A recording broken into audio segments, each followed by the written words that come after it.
Hi there, I hope you're doing good and keeping safe. Welcome to today's video, and I'm going to take you through an installation of EG4015 in our hospital. To begin the installation, we are preparing an enclosure box. Inside the enclosure box, we'll have the real-time monitor, the Egauge4015. We'll also have a socket in which we'll plug in the Wi-Fi router.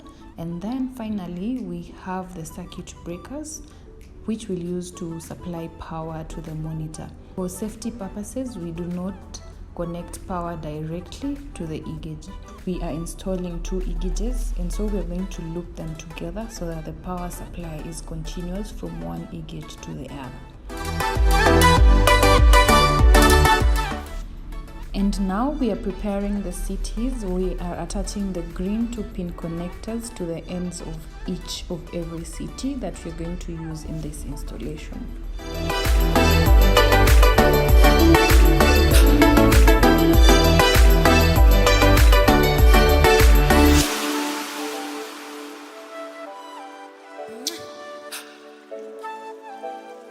Please note that in our case, the board was switched off for us to do the work conveniently. Always have electrical gloves on when working on a live electrical board. We are now wrapping the CTs around the cables. For the Egauge CTs, ensure the arrow points towards the load.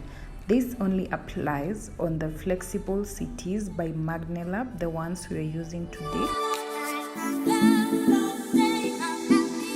This is a 400 ampere split core CT by Magnelab. The arrow points towards the source. Please note that this could be different depending on the type of CT. Ensure you check well before installing it.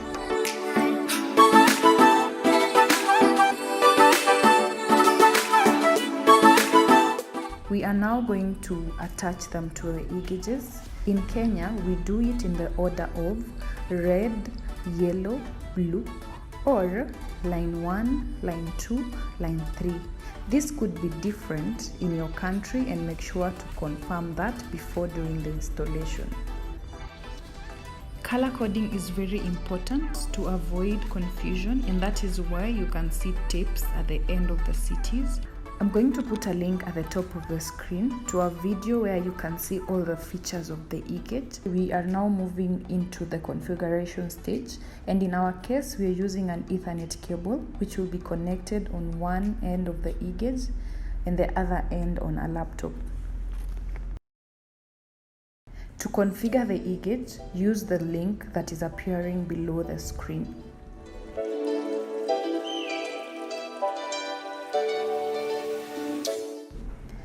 After the configuration is done, we can now connect the Egauges to a router.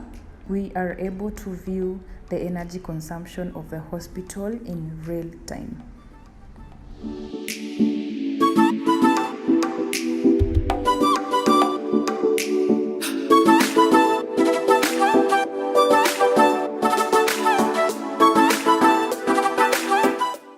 Finally, before leaving any site, always make sure you left it as clean and as safe as possible. And so we're going to do a bit of cable management and just leave everything in order.